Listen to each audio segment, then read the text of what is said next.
नमस्कार, मैं अर्चना तिवारी आप सभी का स्वागत करती हूँ।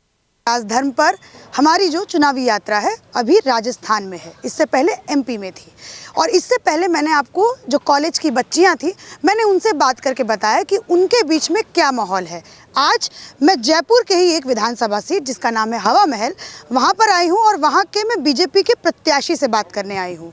और यहाँ पर ये वीडियो इसलिए भी महत्वपूर्ण हो जाता है आप सभी के लिए भी कि यहाँ के जो वोटर्स हैं वो आपस में अगर मैं कहूँ तो वो 50-50 अगर आते हैं तो उस लिहाज से आते हैं।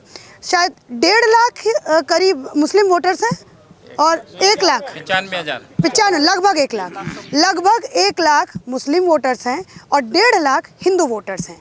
यहाँ पर ये बोला जाता है कि यहाँ पर अपीजमेंट की राजनीति जो है वो अशोक गहलोत की तरफ से की जाती है। ऐसा इल्ज़ाम जो है वो इस कॉन्स्टिट्यूंसी के जो लोग हैं वो लगाते हैं। और अगर मैं बाल मुकुंद जी की बात करूँ तो इनके वीडियो बड़े वायरल हुए पिछले 1.5 साल में मंदिरों की संरक्षणा करते हुए, मंदिरों को बचाते हुए। तो आइए चलिए बाल मुकुंद जी से बात करते हैं और आचार्य जी से समझने का प्रयास करते हैं कि आप तो धर्म गुरु, आपका काम था धर्म की रक्षा करना, आप राजनीति में क्यों आए हैं? आचार्य जी, सबसे पहला सवाल मैं आपसे यही पूछती हूँ, आपको राजनीति में आने का आपको क्या लगा कि ज़रूरत क्यों है आपको राजनीति में आने की? राजधर्म निभाने के लिए आप यहाँ पर आए। किस तरीके से राजधर्म को नहीं निभाया जा रहा था पिछले 5 सालों में? पिछले 5 साल में परकोटा शहर हमारा अपरा काशी, इसे काशी की उपकाशी कहा है। इतने स्थान, देवालय हैं, मंदिर हैं और ये धर्म नगरी है। यहाँ संस्कृति, अध्यात्म सभी कुछ है। और यहाँ के पूर्व में राजा महाराजाओं ने सभी समाज जाति के लोगों को, विशेष लोगों को, सबको बसावट की बुलाकर, यानी उनका सबके प्रति भाव था, एक तरफ से नहीं था उनका। और उस अपरा काशी की दशा इतनी बिगाड़ दी गई कि आप देखेंगे परकोटे में पूरा जाम का माहौल है। परकोटे में मातृशक्ति बिल्कुल भी सुरक्षित नहीं है। पर्स चोरी होना, चैन तोड़ना, ये आम बात है। दूसरा, यहाँ पर मातृशक्ति के लिए कोई शौचालय, कहीं कोई व्यवस्था नहीं है।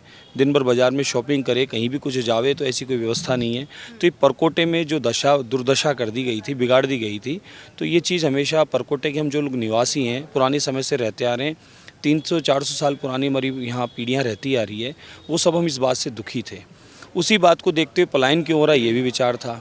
तो तुष्टिकरण की राजनीति चलते हुए परकोटा का जो पलायन भी हुआ, हमारे मंदिर स्थान इत्यादि भी टूटे और हिंदू समाज जो है वह तेज़ गति से निकल गया। उसी विषय पे हम लोग सब काम कर रहे थे और काम करते करते ऐसा हुआ कि हमारे संगठन में एक परंपरा है, किसी कार्यकर्ता को दायित्व दिया जाता है, वो धर्मगुरु भी हो सकता है और वो संगठन का और कोई पदाधिकारी भी हो सकता है। तो हमारा जो विचार परिवार है, भाजपा से पहले और बहुत सारे संगठनों में काम करना होता है, तो फिर एक चुनाव का जो तरीका है, चुनाव में आकर एक उसको पद दिया जाता है, फिर पद देकर और सेवा का काम आगे बढ़ाया जाता है। तो मैं सेवा के काम के लिए ही इसमें आया हूँ। सेवा के काम के लिए आप इसके अंदर आए हैं। आपने कहा कि परकोटा की जो स्थिति है वो बिगाड़ दी गई है, अच्छी नहीं है। शौचालय नहीं है महिलाओं के लिए या फिर पुरुषों के लिए भी, कि भैया शौचालय पे महिलाओं का थोड़ी अधिकार है, पुरुषों का भी अधिकार है। और फिर उसके बाद आपने कहा कि यहाँ पर पलायन हो रहा है। मैं आपके कुछ वीडियोस देख रही थी, आप बार बार ये इल्ज़ाम लगाते हैं कि यहाँ से हिंदुओं का पलायन हो रहा है। तो क्या ये पलायन पिछले 5 साल में हुआ है कि उससे पहले नहीं हो रहा था? 5 साल में सबसे अधिक हुआ है। 5 साल में सबसे अधिक हुआ है। लोगों की शिकायतें थी, उन्हें सुना नहीं गया। अव्यवस्थाएँ थी, सुना नहीं गया। तुष्टिकरण की राजनीति की गई, सिर्फ एक ही तरफ ध्यान दिया, इसलिए ऐसा हुआ। और मैं ऐसा मानता हूँ कि कांग्रेस जो है वो मुसलमानों की भी हितकारी नहीं है। मुसलमान समाज की अगर हितकारी होती वो, तो उनके लिए शिक्षा की व्यवस्थाएं करती, उनके लिए रोजगार की व्यवस्था करती। उनके लिए उन्होंने सिर्फ ये काम किया है कि भाई आप मजदूरी करो, पंचर बनाओ, बस यही काम करो और मदरसे इत्यादि में तुम फंसे रहो। इन्होंने वही सब योजनाएं बनाई इनके लिए, इनके विकास की भी नहीं की है। तो मेरा मानना है कि जो कांग्रेस जो जिस प्रकार का काम कर रही है, जो खेल खेल रही है, देश को बर्बाद करने का काम कर रही है और देश निरंतर बर्बादी की ओर इनकी वजह से गया। ये सम्माननीय प्रधानमंत्री नरेंद्र मोदी जी आए हैं, उसके बाद से जो वापस से परिवर्तन हुआ है, प्रेम आपस में बनने लगा है और जो माहौल जो बिगाड़ा हुआ था वो ठीक होने लगा है। कश्मीर जीता जागता प्रमाण है। राम मंदिर आपके सामने बनता नज़र आ रहा है और 3 तलाक आपके सामने मौजूद है। आपके लिए मुद्दा जो है राम मंदिर, 3 तलाक, ये सब है। अभी आपने एक मुझे बात कही कि यहाँ पर इन 5 सालों में पलायन सबसे ज़्यादा हुआ है। तो मैं आपसे एग्जाम्पल के तौर पे पूछना चाहूँगी कि क्या ऐसा जीता जाता एग्जाम्पल है कि जिसके तहत आप कह रहे हैं कि सच में यहाँ पर पलायन जो है वो हुआ है? परकोटे में कहीं भी हिंदू समाज का कोई समस्या होती है तो उसको सुना नहीं जाता। कहीं घटना दुर्घटना होती है, बहुत सारे एग्ज़ाम हैं, अभी समय बनाएंगे तो बहुत लिस्ट हो जाएगी। तो वो सब हमने देखा है और लोग जो पीड़ित हैं उन लोगों ने हमें याद किया है। उसके बाद ही हम लोग यहाँ के संगठन के लोग काम करने लगे। जो पहले कर रहे थे उनके साथ मिलके काम किए, तब परिस्थिति सामने आई, तब पता चला कि भाई यहाँ हिंदू समाज क्यों जा रहा है, पलायन क्यों कर रहा है। और आप अगर आप तीनों विधानसभा में जाएंगे तो आप पाएंगे कि बांग्लादेशी, रोहिंग्या और बाहर के जो आए हुए हैं वो बहुत सारे लोग रह रहे हैं और गली गली घर घर में रह रहे हैं। उनकी आइडिया भी बन गई है, ये भी चिंता का विषय है। अगर आप विधायक बने तो उनकी आइडिया को आप निरस्त करेंगे, उनको वो करेंगे, क्या करने वाले हैं अगर आप विधायक बन गए? लोग आके रह रहे हैं, जो लोग गलत तरीके से यहाँ आए हैं, घुसपैठिया हैं, उनकी तो जांच होनी चाहिए। क्योंकि दुर्घटनाएं घटती है तो वही जिम्मेदार है, बदनाम सब हो जाते हैं। आप विधायक बनेंगे तो उनको आप ढूंढ करके उनके देश वापस भेजेंगे? बिल्कुल भेजेंगे, क्यों नहीं भेजेंगे। हमारे अपने लोगों को वो परेशान कर रहे हैं यहाँ पर। और दूसरी बात देखने की है कि परकोटा जो हमारा अध्यात्म नगरी के साथ में व्यापारिक प्रतिष्ठानों का भी बहुत अच्छा हब है। पूरी दुनिया में इसको पेरिस भी कहा जाता है, टूरिज़्म भी कहा जाता है। टूरिस्ट हमारा बंद हो गया, जाम की बहुत बड़ी अव्यवस्था है यहाँ, जाम रहता है हरदम परकोटा। तो टूरिज़्म बिल्कुल बंद हो गया, व्यापार बिल्कुल चौपट हो गया, व्यापारी भी यहाँ परेशान है, उनका व्यापार नहीं रहा। तो अब समय अनुरूप तो शहर बढ़ना चाहिए था, बढ़ने की जगह शहर में काम धाम कम हो गया। तो सरकार ने इस ओर ध्यान दिया ही नहीं, परकोटे पर बिल्कुल ध्यान नहीं है सरकार का। क्या सोच करके सरकार ने ध्यान नहीं दिया इस पर, आपको क्या लगता है, क्या सोचा होगा? ये स्वयं को सरकार से आपको पूछना चाहिए कि सरकार ने परकोटे की दुर्दशा क्यों की, परकोटे के लोगों की क्यों नहीं सुनी। परकोटे में तीनों विधानसभाओं में क्या ऐसी स्थिति बनी कि वहाँ हिंदू रहने को तैयार नहीं है। और अगर आप विधायक बनते हैं तो आपने क्या कुछ ऐसा प्लान किया है कि सबसे पहले मैं विधायक बनूंगा तो मैं ये अपने क्षेत्र वालों के लिए काम करने जा रहा हूँ? क्या कुछ आपने? हम संपूर्ण परकोटे में जाम की जो सबसे बड़ी समस्या है उसका निराकरण करेंगे। हाँ बिल्कुल, उसका सब बना रखा हमने मैप, समय आए आपको सब नज़र आएगा। दूसरा, यहाँ व्यापारी जो हैं वो यहाँ से छोड़कर बाहर जा रहे हैं, तो व्यापारी को वापस प्रतिष्ठित करेंगे। हमारा टूरिज़्म सबसे बड़ा कार्य है यहाँ, वो टूरिज़्म बिल्कुल ख़त्म हो गया। उस टूरिज़्म के लिए व्यवस्था करेंगे वापस से कि टूरिस्ट हमारा खूब आवे और परकोटे में भ्रमण करे, रात को नाइट बाज़ार इत्यादि भी लगे, रात को भी भ्रमण करे। टूरिस्ट बहुत आएगा तो हमारा जो फॉरेन मनी आएगा उससे और समृद्धि आएगी। यहाँ परकोटे में बहुत सारे भवन जो खाली पड़े हैं, लोग चले गए, ताले लगे, तो सारा एक टूरिज़्म डेवलप होगा तो उन भवनों में वापस रौनक आ जाएगी। दूसरा, यहाँ पर परकोटे में जो लोग पुराने प्राचीन समय से रहते आ रहे थे, उनके पुराने देवालय हैं, मंदिर हैं, जागीरदारों के बनाए हुए बगीचियाँ हैं, उनके पीछे स्टोरी है, वो सब बिल्कुल समाप्त हो गई, ख़त्म हो गई। पुरातत्व विभाग ने ध्यान नहीं दिया और साथ में देवस्थान विभाग है यहाँ, उसने भी ध्यान नहीं दिया। और इतने सुंदर यहाँ इतने बड़े बड़े अध्यात्म के स्थान हैं, मंदिर हैं, जिनको घूमना भ्रमण करने का भी एक हब बन सकता है।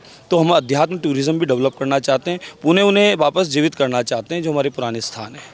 मतलब अध्यात्म टूरिज्म भी आप डेवलप करना चाहते हैं? अभी ऐसा नहीं है जयपुर के अंदर, सरकार ध्यान इस पे नहीं दिया। आप पूछ सकते हैं यहाँ के स्थानीय लोगों से कि टूरिस्ट आता है कि अभी यहाँ कितना % आता है। अच्छा, मैं यहाँ पर मेरे एक जानकार हैं अश्विन भैया, वो मुझे बता रहे थे कि यहाँ पर कोई एक लक्ष्मी नारायण के मंदिर है, लक्ष्मी नारायण मंदिर है, और वहाँ पर एक झरोखा था, मतलब एक छोटा सा कोना था, उसको ग्रीन कलर उसके अंदर मतलब पुतवा दिया गया था। ये घटना सच्ची है? ये सच है। बड़ी चौपड़ के ऊपर जब सरकार आई तो उस समय उन्होंने हरा रंग पुतवा दिया और उसमें सरकार ने पुतवाया था? नहीं, कुछ लोगों ने पुतवा दिया। और सरकार जब थी तो हमने खूब शिकायतें की, खूब गए, नहीं माना। फिर हमने उसका पूरा इतिहास पुरातत्व का निकाल के जब पेश किया तब भी नहीं माने। फिर अंत में हमने आंदोलन किया, तब उसको वापस से गुलाबी रंग पोता और जो धर्म स्थल था उसके कोने पर वो कब्जा था, शिव मंदिर की ऊपर एक कब्जा कर लिया था, तो वो हमने छुड़वाया।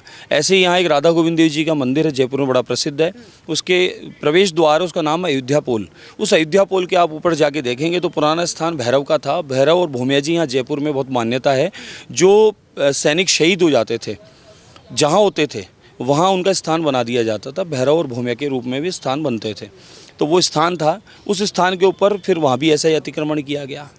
तो इस प्रकार की जो घटनाएं घटी वो 5 साल में ज़्यादा घटी।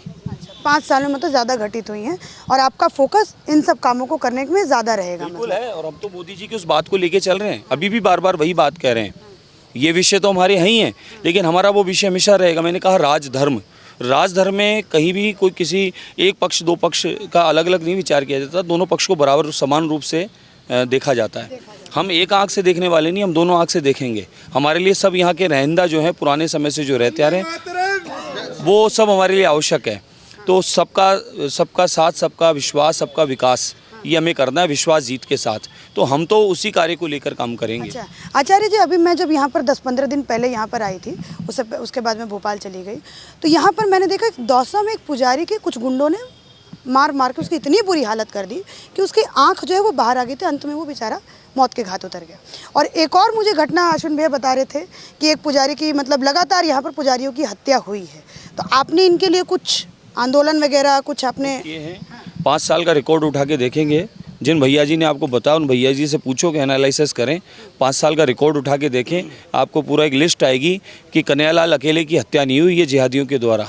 और प्रतिदिन बहुत जगह लॉ एंड ऑर्डर जीरो है यहाँ पर। चलते में आपकी चैन छीन ली जाए कोई बड़ी बात नहीं है, पर्स खींच लिया जाए कोई बड़ी बात नहीं है, चलते में कहीं गोली चल जाए कोई बड़ी बात नहीं है।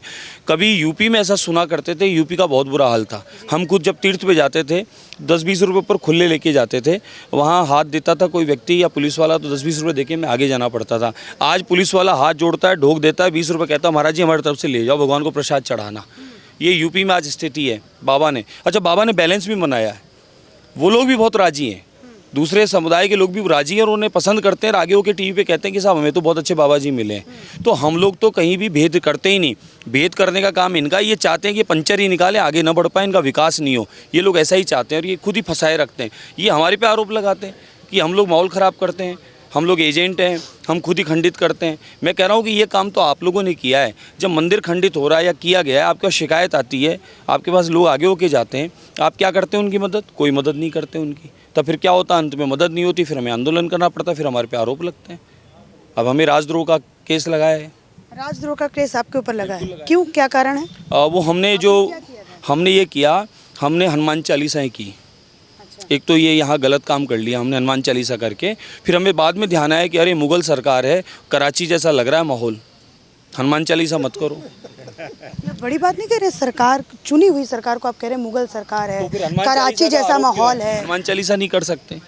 दूसरा आरोप लगाया कि आप मंदिरों में जो हम जाके दिखाए कि मंदिर खंडित हुआ है, मूर्ति खंडित हुई है, तो इन्होंने आरोप ये लगाया कि तुम ही कर रहे हो, हम माहौल बिगाड़ना चाह रहे हैं। अरे हम कौन सी जगह किसका नुकसान करने गए? हम तो बताइए हमारा स्थान था, ये हमारी बगीची थी, ये इन बाबा का स्थान था, हम तो बताएं आपको जाके। तो आपको उल्टा कार्रवाई करनी चाहिए थी जो दोषी हैं, जो भी दोषी हैं। अगर हम दोषी हैं तो हम पे कार्रवाई करो आप। लेकिन जिसने खंडित किया है, जिसने नुकसान किया है, हमारे हिंदू अध्यात्म धर्म के स्थानों को जिन्होंने नुकसान पहुंचाया, उनके ऊपर कार्रवाई तो करो आप। तो ये एक तरफा जो सोच है वो ठीक नहीं लगती। हम तो मोदी जी के उस बात पर हैं कि सबका साथ, सबका विश्वास जीतते हुए विकास करना है। बहुत बहुत धन्यवाद, आप सभी मेरे साथ जुड़े और आप लोगों ने वो